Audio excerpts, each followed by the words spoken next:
Vamos ahora a pasar al tema de reducción de orden y vamos a ver qué significa esto de reducir el orden. Entonces partimos de una ecuación de orden n y esta ecuación la podemos, de esta ecuación podemos formular el siguiente sistema. Vamos a hacer lo siguiente. Vamos a decir que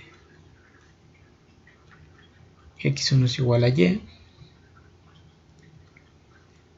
que x2 es igual a y'. Vamos a ir renombrando a nuestras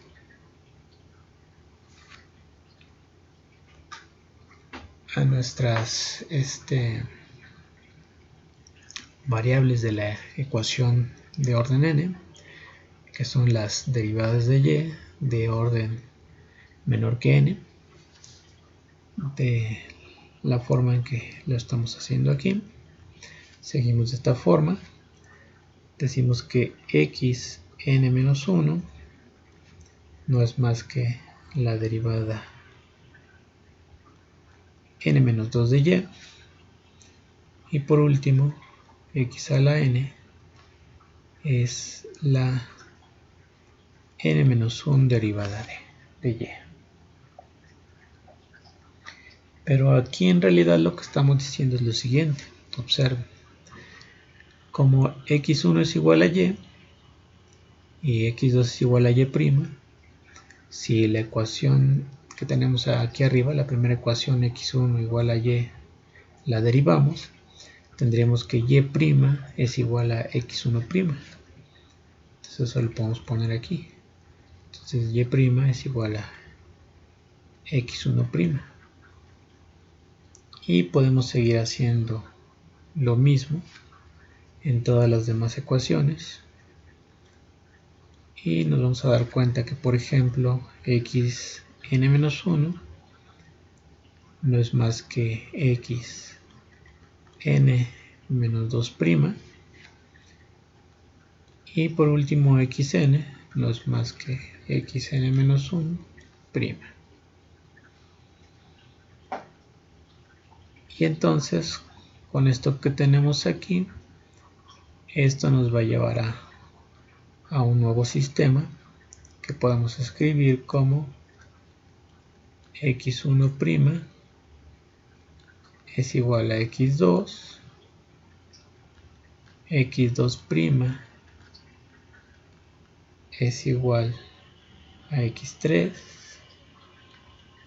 y si seguimos haciendo esto, llegamos a que xn-1' es igual a xn, y por último xn', ¿a quién va a ser igual? Pues como xn es la n-1 derivada de y, si derivamos xn, lo que vamos a tener aquí es la enésima derivada de y, y por la que no sería otra cosa que la ecuación de orden n que tenemos originalmente. Entonces en nuestro sistema tendríamos aquí que xn' sería el campo en nuestras nuevas variables. Entonces esto es lo que hacemos para reducir el orden de una ecuación de orden n. Le estamos asociando un sistema de n ecuaciones con n incógnitas. Vamos a ver qué podemos decir acerca de esto más adelante, y por el momento veamos un ejemplo. Bueno, vamos a revisar como ejemplo lo que pasa con el oscilador armónico. Entonces tenemos aquí un resorte que está sujeto a un cuerpo de masa m. Entonces lo que hacemos es estirar y contraer el resorte. Cuando estiramos o contraemos el resorte, el cuerpo de masa m pues se aleja o se acerca de este referente que estamos poniendo de este lado, donde está sujeto el resorte en el otro extremo. Y al estirar o contraer el resorte, lo que vamos a hacer es considerar la distancia del objeto de masa m con respecto a la superficie donde está apoyado el otro extremo del resorte. Por la segunda ley de Newton podemos ver que lo que dice la primera igualdad pues no es más que la segunda ley de Newton. De hecho, tenemos que la fuerza es igual a masa por aceleración. En este caso la aceleración la estamos representando como la segunda derivada de x. Y si recuerdan de sus fórmulas de la prepa, para encontrar la fuerza en un resorte, lo que hacíamos era multiplicar una constante k por el estiramiento, que en este caso la estamos representando con la letra x. La constante k es la constante de estiramiento del resorte. Entonces, por esa fórmula tendríamos la segunda igualdad. Y lo que estaríamos concluyendo aquí es que la masa por la doble derivada de x es igual a menos k por x. Es decir, lo que estamos obteniendo aquí es una ecuación de segundo grado. Entonces, lo que vamos a hacer a continuación es reducir el grado, reducir el orden de esta ecuación, una ecuación de segundo orden. Pues vamos a proceder como lo hicimos hace un momento. Vamos a decir que x1 es igual a x y x2 es igual a x'.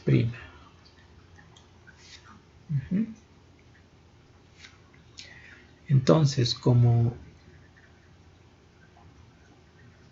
x es igual a x1, si derivo la ecuación de arriba a ambos lados, me queda que x' es igual a x es igual a x1'.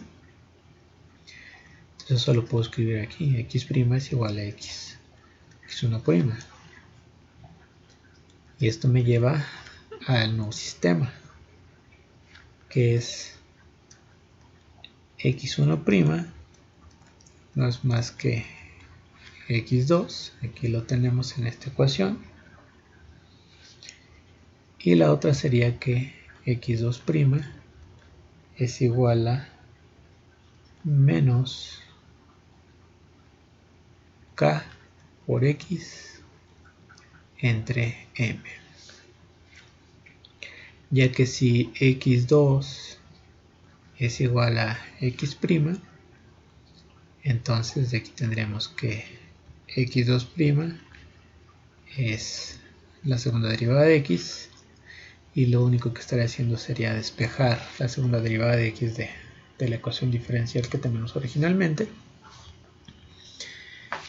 Y entonces este sería mi sistema, el sistema que obtengo de hacer la reducción del orden de la ecuación que tenemos inicialmente. Entonces esto ya es un sistema de ecuaciones Y ese sistema de ecuaciones lo podemos ver de la siguiente forma. Lo podemos ver como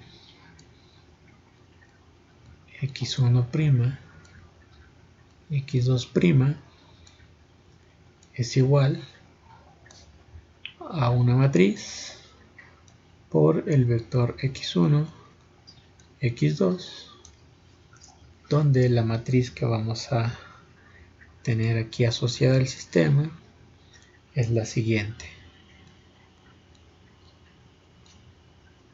Ahí está. Entonces estamos viendo a nuestro sistema como algo de la forma x' igual a una matriz por el vector x. Entonces, la reducción de orden de una ecuación lineal nos lleva a un sistema de ecuaciones asociado. Y pues vamos a ver qué más podemos decir acerca de los sistemas, ya teniendo esto en cuenta. Bueno, como vimos hace un momento en el ejemplo, dada una ecuación lineal de orden 2, encontramos un sistema de ecuaciones lineales de primer orden, y de hecho eran dos ecuaciones con dos incógnitas. Vamos a revisar los sistemas lineales de primer orden y justo esa relación que existe con las ecuaciones lineales de orden n. Vamos a revisar sistemas lineales homogéneos y no homogéneos. Nos vamos a centrar más en los homogéneos.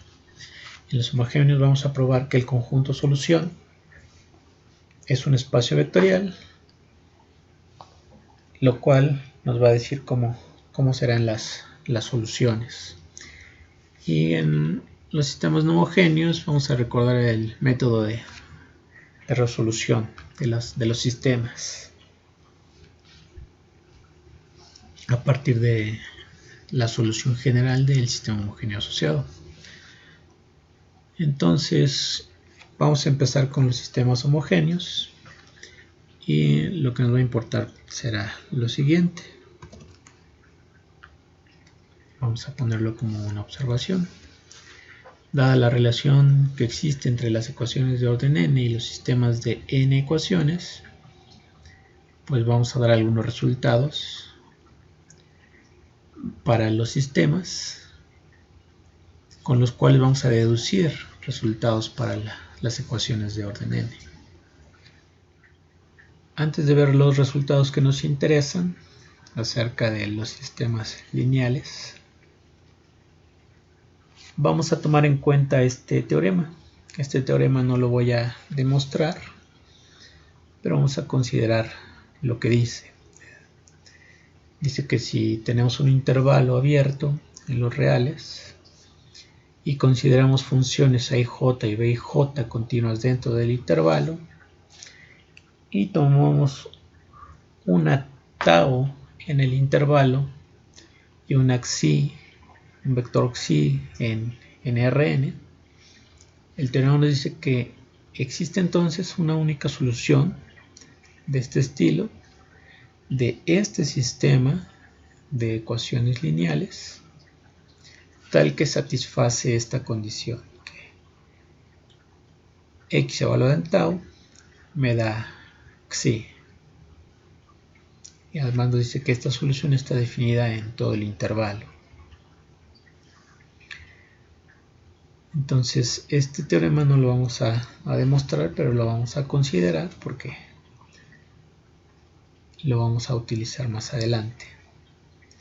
Lo único que nos dice es que si para un valor tau en el intervalo se satisface esta ecuación, x de tau igual a xi, entonces no solamente para tau se va a satisfacer esto, sino que para todo el intervalo también lo vamos a tener. Es como una extensión. Acabamos de ver cómo reducir el orden de una ecuación de orden n, una ecuación lineal. Y esto nos lleva a un sistema de ecuaciones lineales de primer orden, por lo cual vamos a ver los métodos de resolución de ecuaciones lineales homogéneas de primer grado y también de ecuaciones lineales no homogéneas de primer grado. Entonces primero tenemos aquí una ecuación lineal de primer grado que es homogénea, está igualada a 0. Recordemos qué es lo que hacían. Primero había que definir una función mu de t, y esta función la definían como la exponencial de la integral de p a la t de t, que es lo que se conoce como el factor integrante. ¿Por qué hacíamos esto? Nos fijamos en la derivada con respecto de t. Sacamos derivada a ambos lados.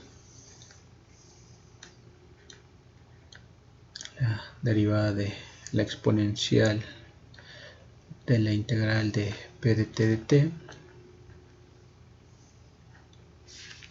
Y esto nos lleva a que la derivada de mu de t con respecto de t es igual a la derivada de la exponencial, que es la exponencial misma, la exponencial de la integral de p de t de t, y por la regla de la cadena es por la diferencial con respecto de t de la integral de p de t de t. Y aquí, por el teorema fundamental del cálculo, vamos a tener que la derivada de mu, vamos a ponerla como mu prima, va a ser igual a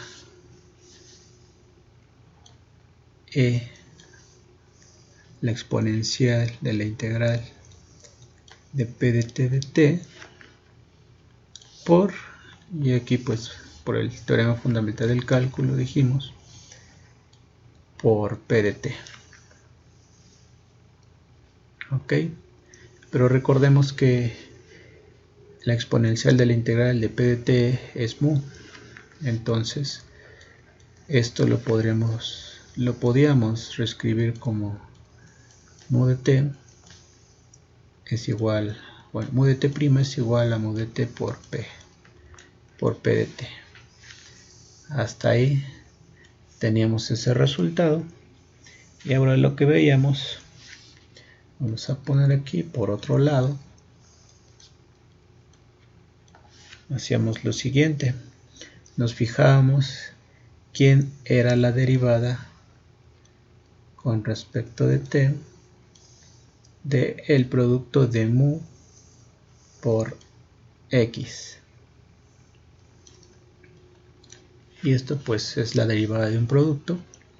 Lo que tenemos es mu por la derivada de x con respecto de t más la derivada de mu con respecto de t por x. Pero esto aquí es igual, pues aquí tengo la derivada de mu, y aquí vimos quién es la derivada de mu. La derivada de mu es mu por p.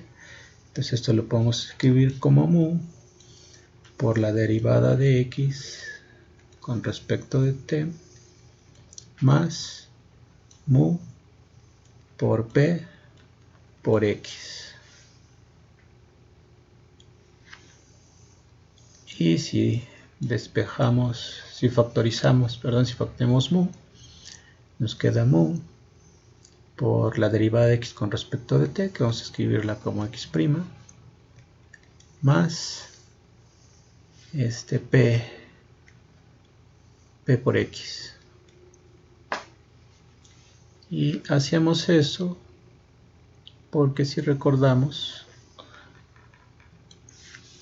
podíamos escribir nuestra ecuación justo en esos términos. Aquí está nuestra ecuación y es justo la expresión que tengo de este lado. Entonces, una vez teniendo eso, hacíamos lo siguiente. Vamos a seguir.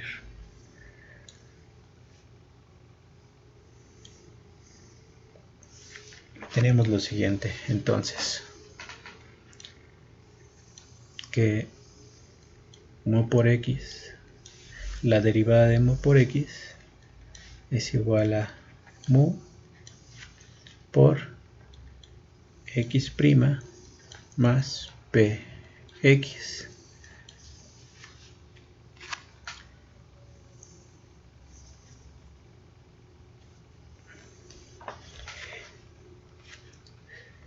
Y esto lo podemos escribir como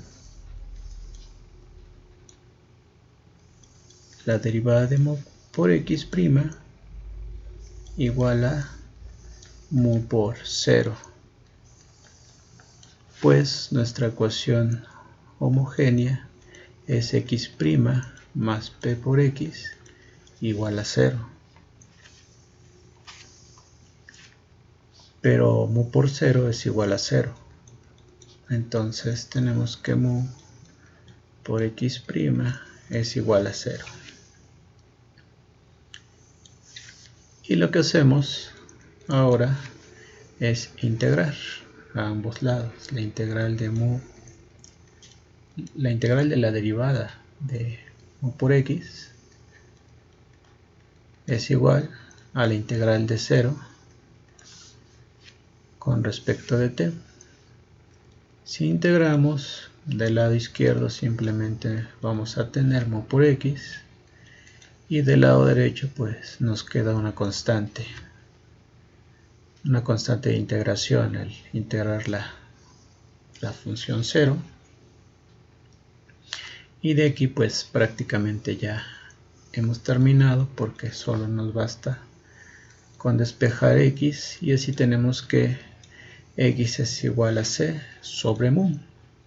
Pero recordemos que mu es igual a la exponencial de la integral de p de t de t, y por lo tanto nuestra solución x para esta ecuación diferencial no hará más que c entre e a la integral de p de t de t, y esto lo escribimos así como c por la integral de menos la exponencial de menos la integral de p de t de t, y esa era nuestra solución.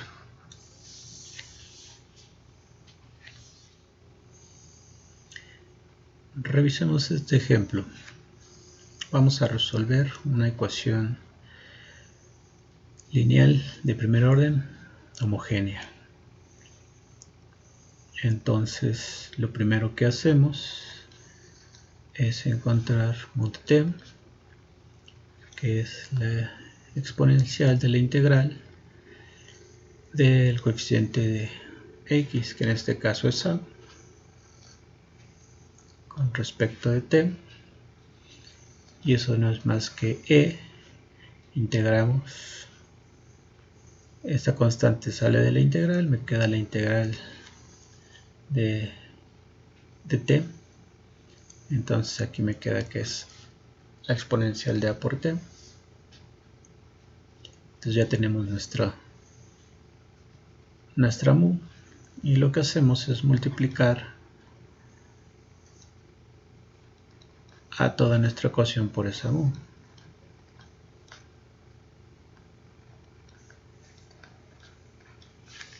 Y lo que nos queda es mu por x'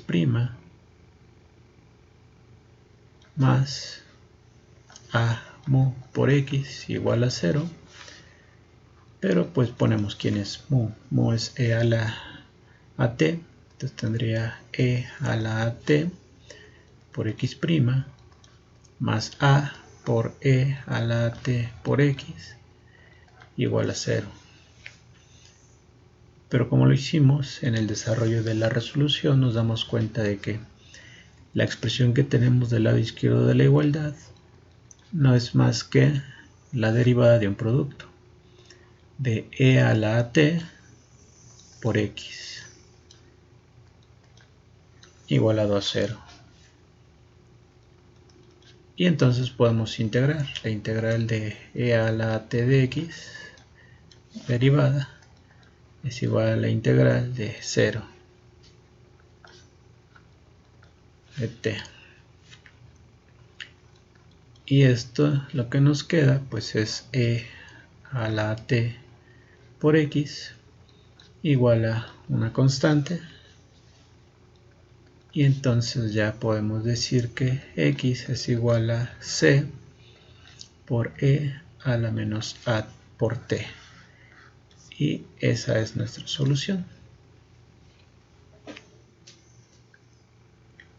Bien, ahora vamos a recordar cómo resolver una ecuación lineal no homogénea de primer orden. En este caso tenemos aquí la ecuación x' más p de x igual a f. Ahora ya estamos igualando al lado izquierdo a una función que depende de t. Esta p que tenemos aquí, que es coeficiente de x, recordemos que también es una función de p. Y vamos a ver que la forma de resolver este tipo de ecuación pues es muy similar a lo que ya hicimos hace un momento. Entonces, ¿qué es lo primero que hacíamos? Pues calcular nuevamente el factor integrante.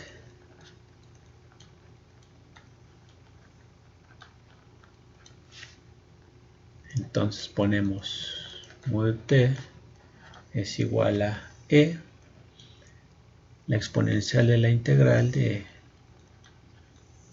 p de t de t.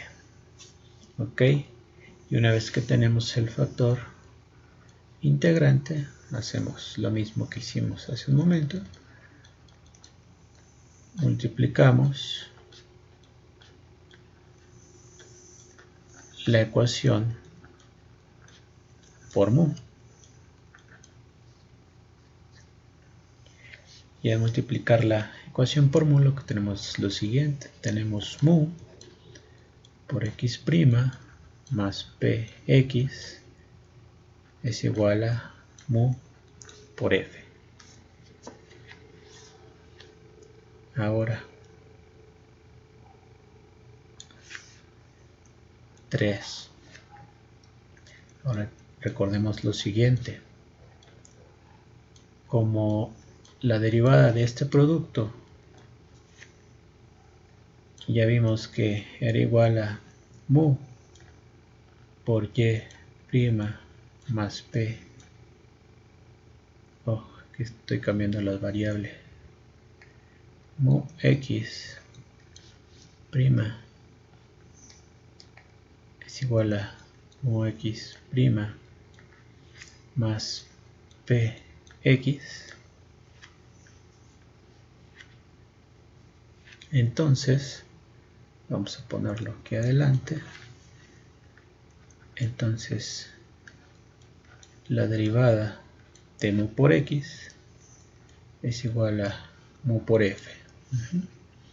Justo es lo que nos dice nuestra ecuación no homogénea, que este lado izquierdo es está igualado a esta función de t en el lado derecho. Esto es de la ecuación original. Ahora, ya que tenemos esa expresión, integramos ambos lados. Entonces vamos a tener la integral de mu por x' es igual a la integral de mu por f de t respecto de t.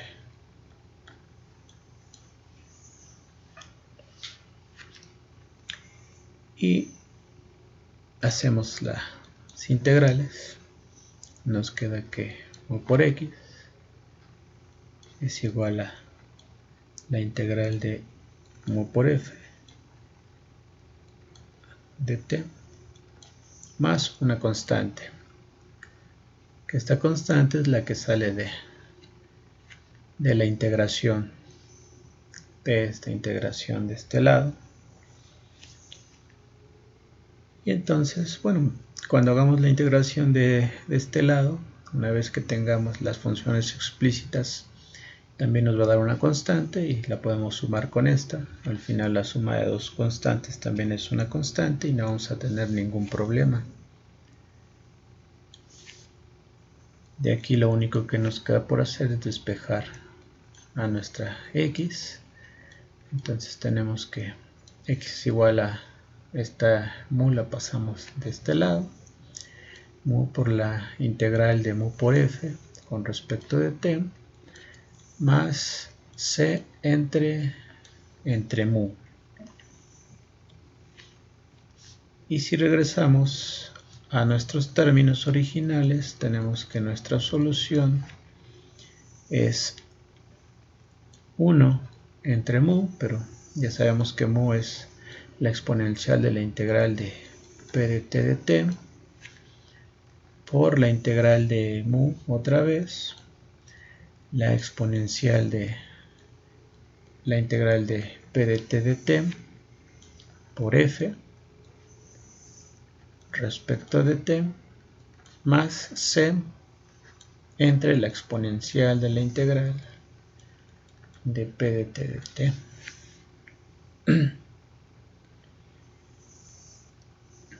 Ya lo último que hacemos es expresar nuestros denominadores en el numerador. Y entonces nuestra solución queda finalmente de la siguiente forma. Este denominador lo expresamos en el numerador de la siguiente forma: e a la menos integral de p de t con respecto de t por la integral de la exponencial de la integral de p de t con respecto de t por f, que recordemos que es una función de t,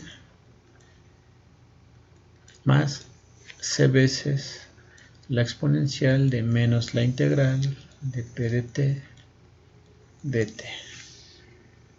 Y así tendríamos nuestra solución.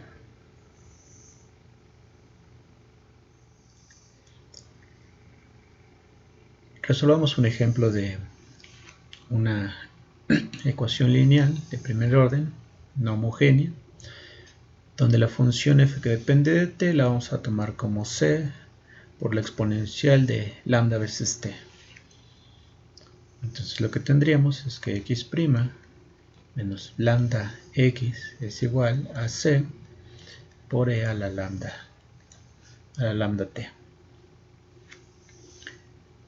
Vamos a buscar el factor integrante, donde aquí tenemos a p de t,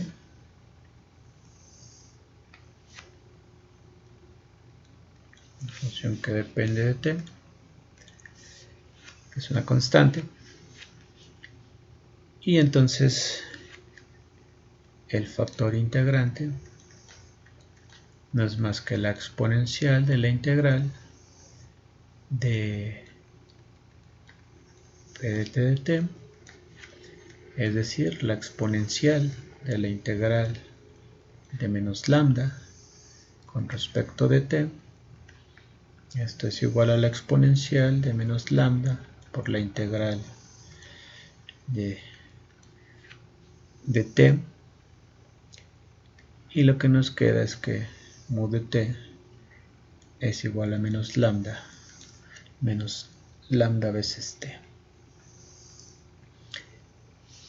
Una vez que tenemos nuestro factor integrante, multiplicamos nuestra ecuación por este factor. Entonces vamos a tener que e a la menos lambda t la multiplicamos por nuestra ecuación lineal original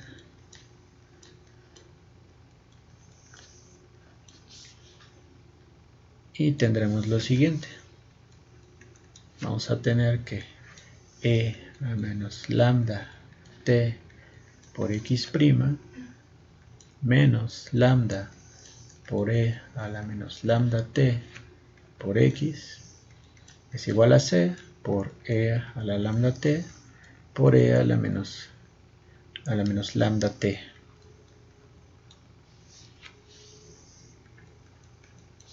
Entonces aquí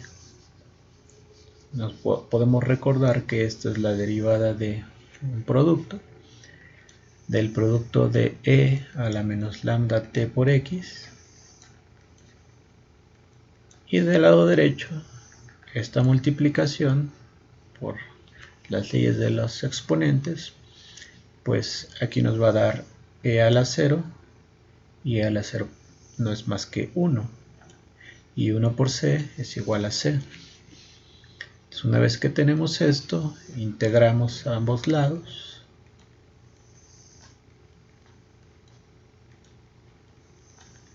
Integramos esta constante con respecto de t.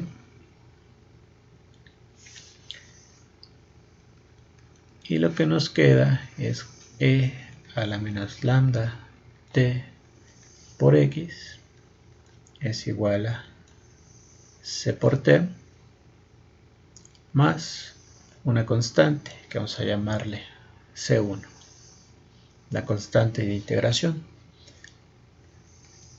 Despejamos nuestra x y tendríamos que x es igual a c por t más c1 entre la exponencial de menos lambda veces t, y esto lo que nos dice es que nuestra solución no es más que c por t más c1. Esta exponencial que está en el denominador la expresamos ahora en el numerador como e a la lambda por t. Y esta es nuestra solución. Vamos a revisar este teorema, será nuestro primer teorema. Dice que si tomamos un intervalo abierto y funciones a y j continuas en ese abierto, definimos a la matriz A de t, cuyos componentes son las funciones a y j, que ya dijimos que son continuos en el intervalo. Entonces el conjunto solución del sistema homogéneo de n ecuaciones con n incógnitas, que es este que tenemos aquí está el sistema, nos dice que es un espacio vectorial. Entonces tenemos que mostrar que el conjunto solución del sistema homogéneo, este que tenemos aquí, es un espacio vectorial. Entonces tenemos que mostrar que abre sumas, que saca escalares. Eso va a ser muy rápido, tomando en cuenta la linealidad de la matriz y también de la derivada de x. Pero además, como estamos considerando el conjunto de solución del sistema, vamos a ver que existe una base de n elementos. Para ello, pues tenemos que ver que si yo tomo n elementos, pues estos son linealmente independientes y que además generan el conjunto de solución del sistema homogéneo. Entonces vamos a demostrar esto. Entonces vamos a poner demostración. Entonces vamos a demostrar que es un espacio vectorial. Entonces Hay que recordar que todas las soluciones están definidas en todo el intervalo y pues vamos a considerar dos soluciones, x1 y x2, que son soluciones de asterisco, en nuestro asterisco le pusimos de 1, son solución de 1, y vamos a tomar un escalar c. Entonces lo que queremos ver es que si hacemos x igual a cx1 más x2, pues esto también es solución de 1. Por demostrar que x es solución de 1. Y como les dije, pues esto lo podemos ver fácilmente a partir de la linealidad de la derivada de x y también de la linealidad de la matriz A.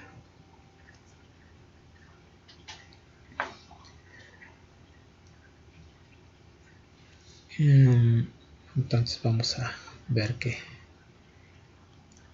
quién es x' de t.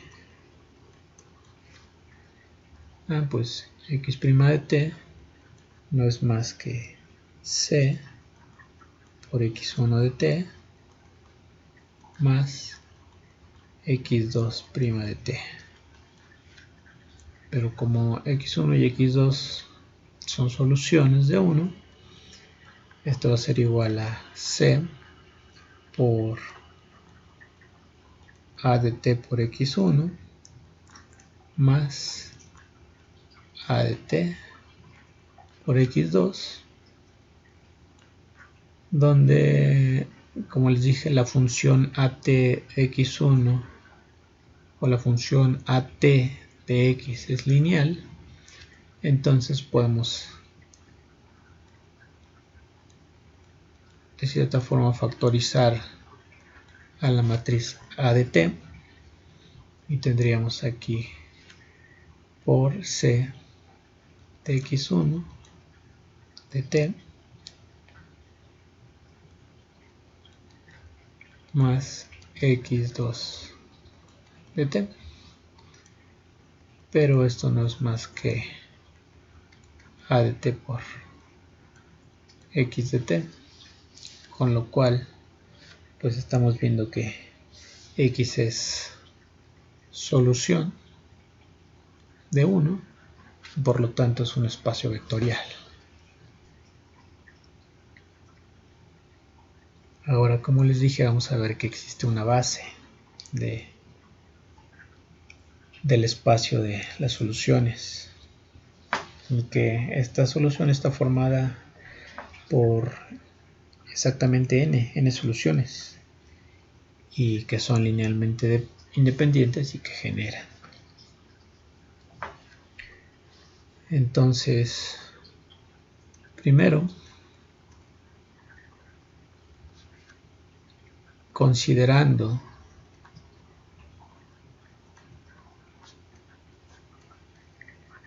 el teorema anterior que no probamos, ¿sí? Pero si lo consideramos y tomamos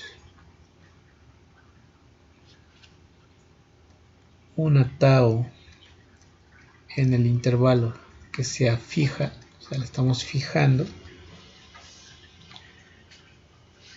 vamos a decir que vamos a tener x y soluciones, ¿sí? Sean estas x y nuestras soluciones de asterisco de nuestro sistema, donde estamos considerando n soluciones, y vamos a poner que esas soluciones sean tal que al evaluar tau en cada una de ellas obtenemos a los vectores canónicos de Rn. Eso lo podemos hacer por el teorema anterior. Además sabemos que los canónicos, los vectores canónicos, pues si forman una base de Rn, ¿sí? Vamos a poner son la base canónica de Rn. Entonces, como son una base, pues ellos sí son linealmente independientes. Entonces, lo que nosotros vamos a ver o queremos ver es que los xy que estamos tomando aquí pues son linealmente independientes y posteriormente ver qué generan. Entonces, nuestra primera afirmación sería que los xy pues sí son LA. ¿Y cuál es la razón para hacer esa afirmación? Pues vamos a suponer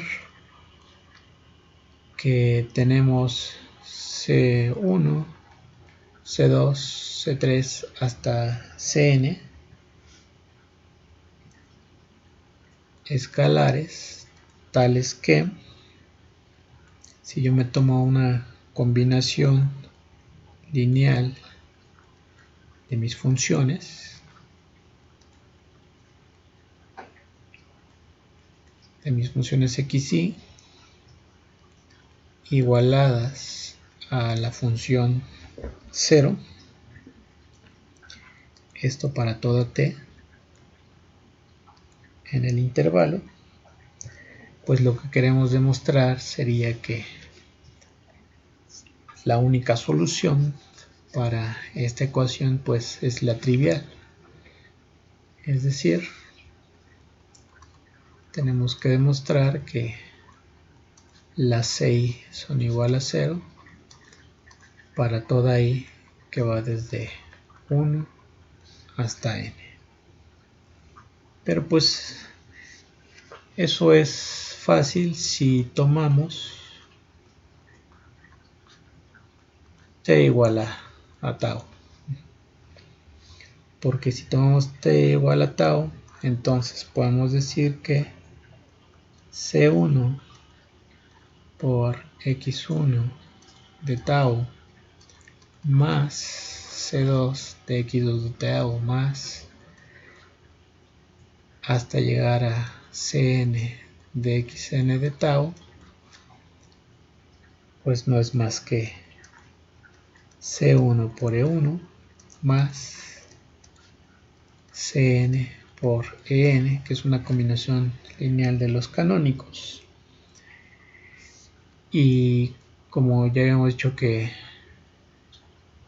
los canónicos son base, en particular son linealmente independientes y por lo tanto pues los 6 son igual a 0 para toda i desde 1 hasta n.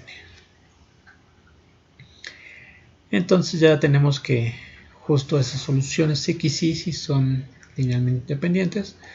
Ahora lo que nos resta es ver que generan al espacio de las soluciones.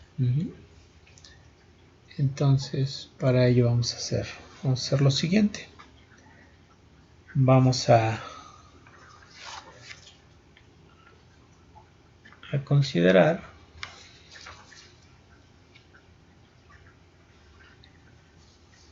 lo siguiente.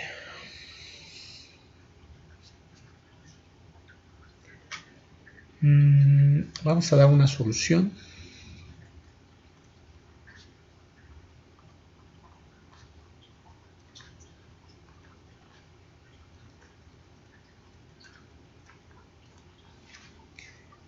del sistema. Del sistema 1. Le pusimos 1. Y hagamos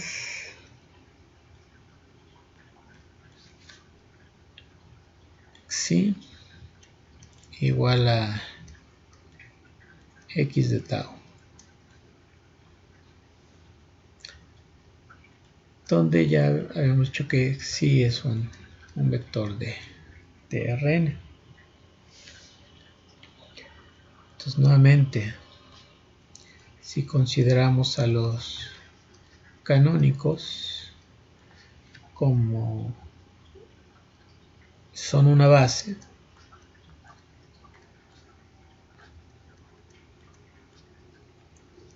entonces xi, al ser un vector de Rn, pues lo podemos ver como combinación lineal de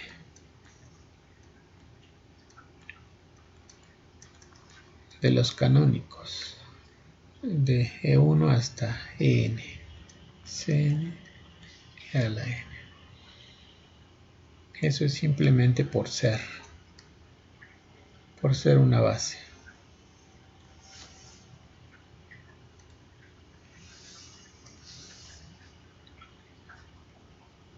Ok, vamos a continuar aquí.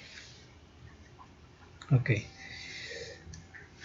Ahora lo que nos interesa es ver que los xy, que ya vimos que son linealmente independientes, generen. Entonces vamos a tomarnos una combinación lineal de ellos. Vamos a tomar una función. Tomamos la función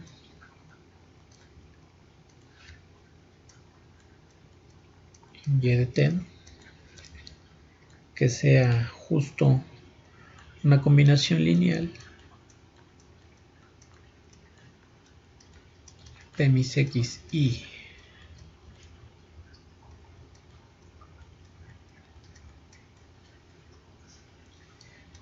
Esto para toda t en el intervalo.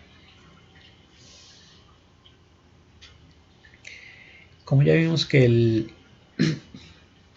espacio de las soluciones es un espacio vectorial, entonces nuestra solución, al ser una combinación lineal de las soluciones, pues va a ser una solución también. Entonces vamos a poner eso como el espacio de soluciones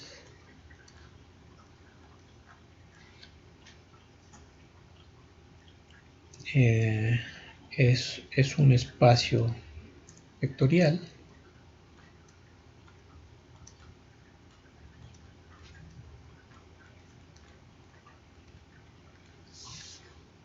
podemos concluir que y de t es una solución también.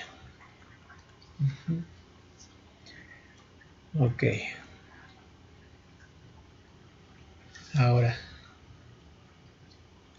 por cómo estamos eligiendo las constantes,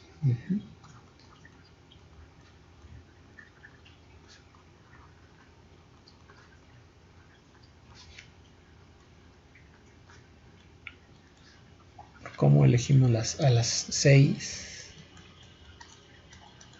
con i de 1 a n, pues vamos a tener lo siguiente. Vamos a tener que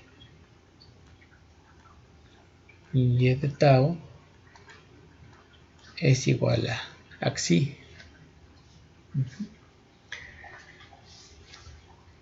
Pero entonces estaríamos diciendo lo siguiente, que y de tau es igual a xi, y ya habíamos dicho de antemano que x de tau es igual a xi. Entonces tenemos dos condiciones para xi, ¿sí? Dos condiciones iniciales para xi. Y de t es igual a xi y x de t es igual a xi. Eso lo podemos poner así. Entonces tenemos que x de tau es igual a xi, y también que y de tau es igual a xi. Esto en t igual a tau. Pero si esto sucede por el teorema de unicidad, vamos a tener que x es igual a y. Entonces pues ya tenemos lo que queríamos, ¿no? X de t es igual a y de t, pero y de t era una función que habíamos definido anteriormente como c1 de x1 de t más etcétera hasta cn xn de t. Entonces estamos viendo que toda solución x es una combinación lineal de los xy y por lo tanto sí genera. Entonces aquí termina la demostración de nuestro teorema. Pasemos ahora a analizar otra proposición.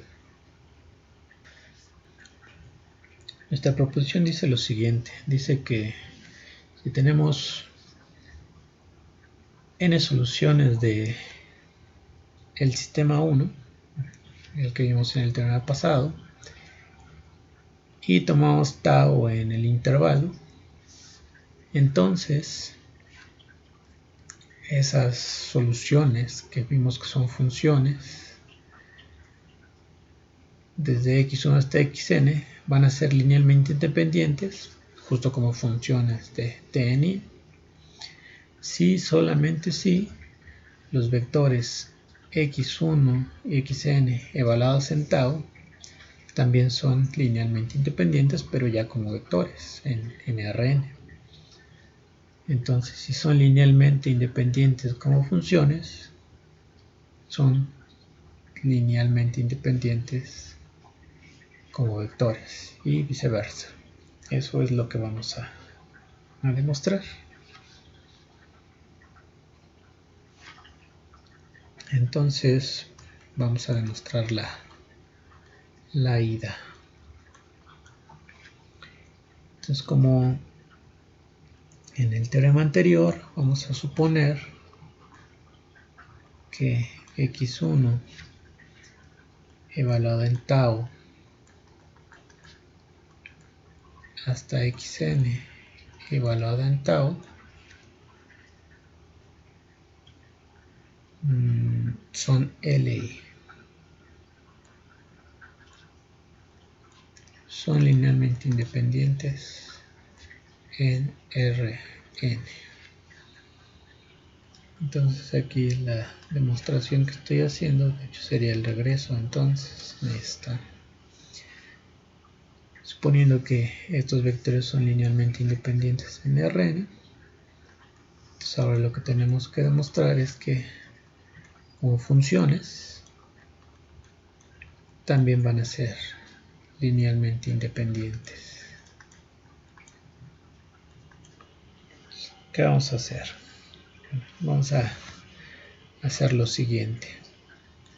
Vamos a dar n constantes, sean c1 hasta cn,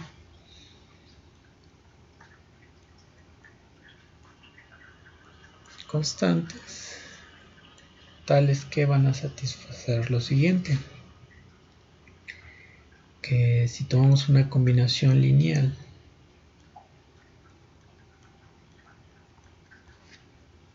de nuestras funciones,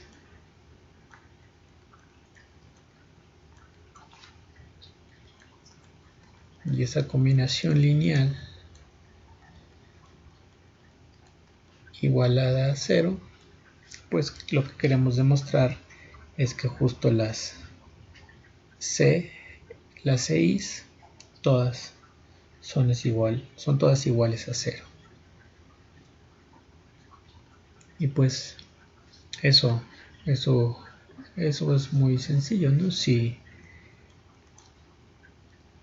hacemos t igual a tau, pues ya habremos terminado nuestro regreso, ¿no? Porque ya sabemos que los x y evaluados en tau son linealmente independientes, y eso me va a llevar a que las constantes 6 sean todos igual a 0. Entonces ahora vamos a revisar la ida. ¿Qué vamos a hacer para la ida? Ahora lo que vamos a hacer es suponer que, aquí déjenme poner un poquito más aparte porque parece que estoy diciendo supremo. Bueno, vamos a ponerlo, suponemos que ahora las funciones x y son linealmente independientes, y lo que queremos demostrar es que los vectores x y evaluados en tau pues son linealmente independientes.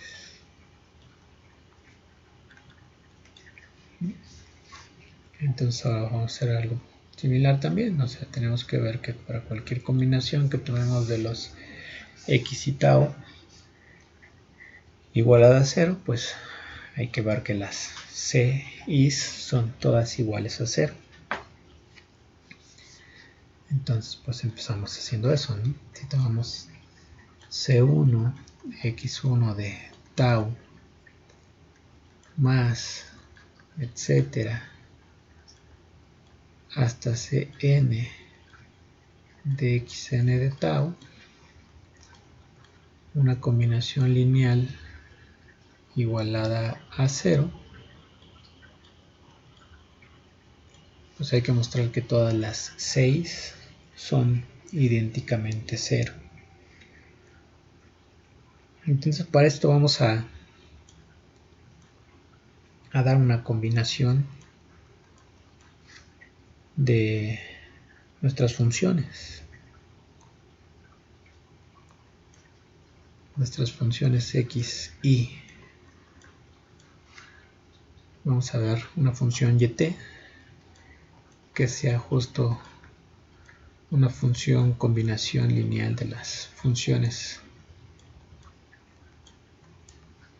x, y, con y desde 1 hasta n. Suponemos que esta función y de t la definimos así para toda t en el intervalo,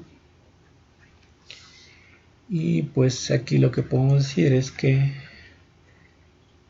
y de t es solución por lo que dijimos hace rato, el espacio de soluciones es un espacio vectorial.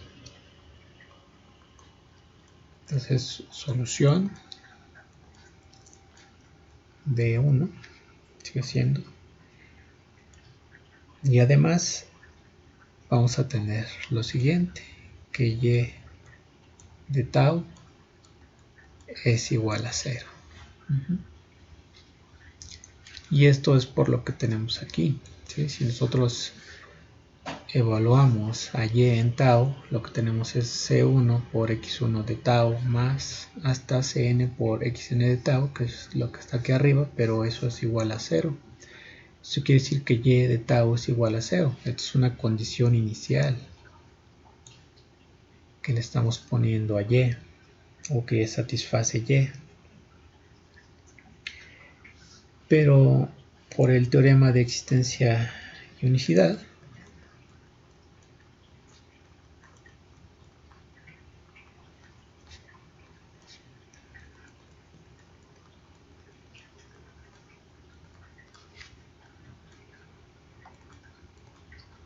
¿qué podemos decir? Pues vamos a decir que entonces y es la función 0.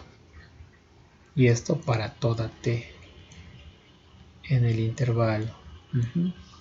Si y se anula en t, si y se anula en tau, pues por el teorema de existencia y unicidad, pues y se va a anular en todo el intervalo. Y como nuestras funciones x1 hasta xn he hecho que eran Li, entonces pues ya podemos concluir que las CI todas son iguales a 0.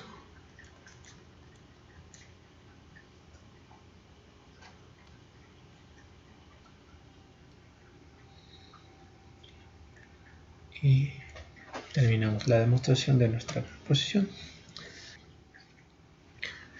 Nuestro corolario dice lo siguiente, dice que si tenemos n soluciones de nuestro sistema y consideramos dos valores tau y nu de nuestro intervalo, cualesquiera valores en el intervalo, entonces los vectores de Rn, x, y evaluado en tau con i de 1 a n van a ser linealmente independientes si solo si los vectores evaluados, las mismas funciones x, y evaluados en u, que van a ser funciones, que van a ser vectores, n vectores, también son linealmente independientes. Aquí es un corolario que de cierta forma nos está extendiendo la linealidad, la dependencia lineal, o en este caso la independencia lineal, a todo el intervalo i, ya que como estamos ocupando cualesquiera tau y nu en el intervalo, pues tenemos que para cualesquiera dos valores del intervalo, las soluciones evaluadas en los valores siempre van a ser Li. Entonces se extiende a todo el intervalo. Entonces hagamos algunas observaciones. Y bueno, si, como ya vemos, si x1 hasta xn es una base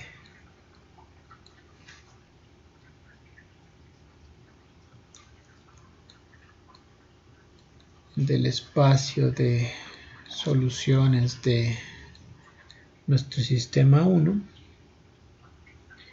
pues podemos construimos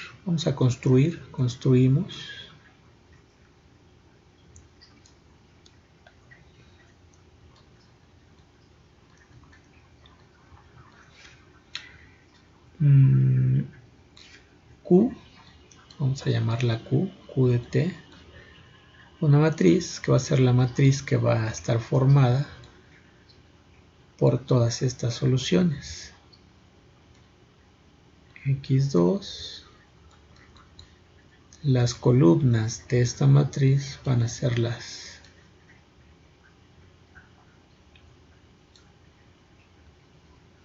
esta base del espacio de soluciones de nuestro sistema. Entonces, como es una base en particular, pues estas son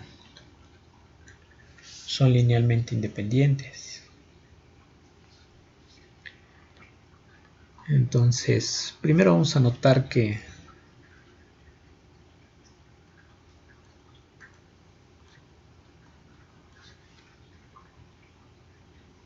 esta matriz satisface esta ecuación.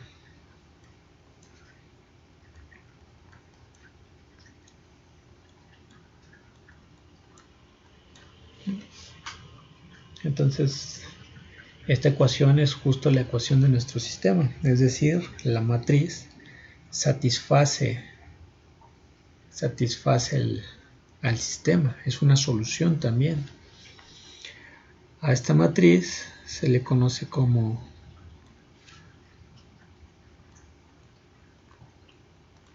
matriz fundamental y se le conoce o se le define como matriz fundamental a aquellas matrices que son soluciones del sistema cuyas columnas son linealmente independientes, como ocurre en este caso.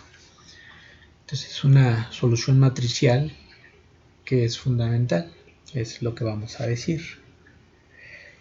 ¿Y por qué esto pasa? ¿Por qué es solución del sistema? Pues esto pasa, es solución, ya que las columnas de esta función a de t por q de t van a ser los vectores a de t por x y de t. Entonces con esto podemos darnos cuenta que en realidad esa matriz es solución de nuestro sistema. Y ahora, como habíamos dicho que las columnas son linealmente independientes, pues podemos concluir que el determinante de Q va a ser diferente de 0, o sea, no se va a anular.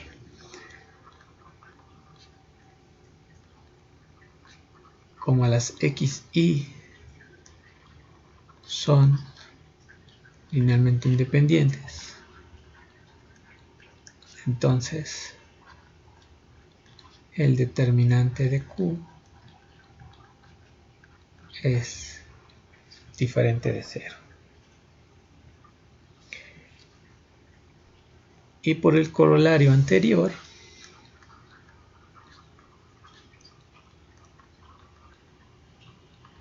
podemos concluir lo siguiente, que si el determinante de Q en un valor tau del intervalo es diferente de 0,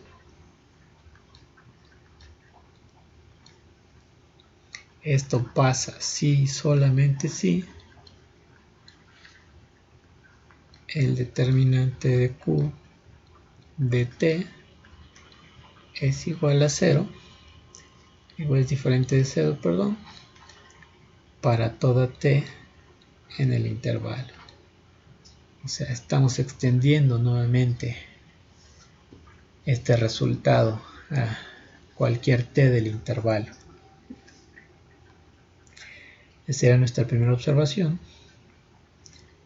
Y una segunda observación sería que, ya que cualquier solución la podemos ver como una combinación lineal de las x, y,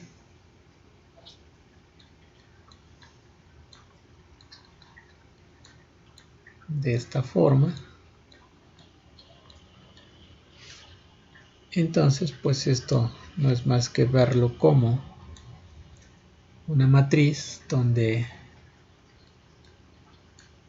las columnas justo son las x, y multiplicadas por el vector C1, C2, Cn. Entonces podemos ver que todas las soluciones del sistema van a tener la siguiente forma: Q por C, donde C es justo este vector que tenemos arriba. Con los resultados que ya obtuvimos hace un momento y considerando la relación entre los sistemas de ecuaciones lineales de primer orden y las ecuaciones lineales de orden n, esto que vimos a partir de la reducción de orden, podemos ya obtener resultados sobre el conjunto de soluciones de una ecuación lineal, justo por esta relación. Entonces podemos ver que una solución de la ecuación de orden n también es una solución del sistema de n ecuaciones, y viceversa, que una solución del sistema de n ecuaciones va a ser una solución de la ecuación de orden n.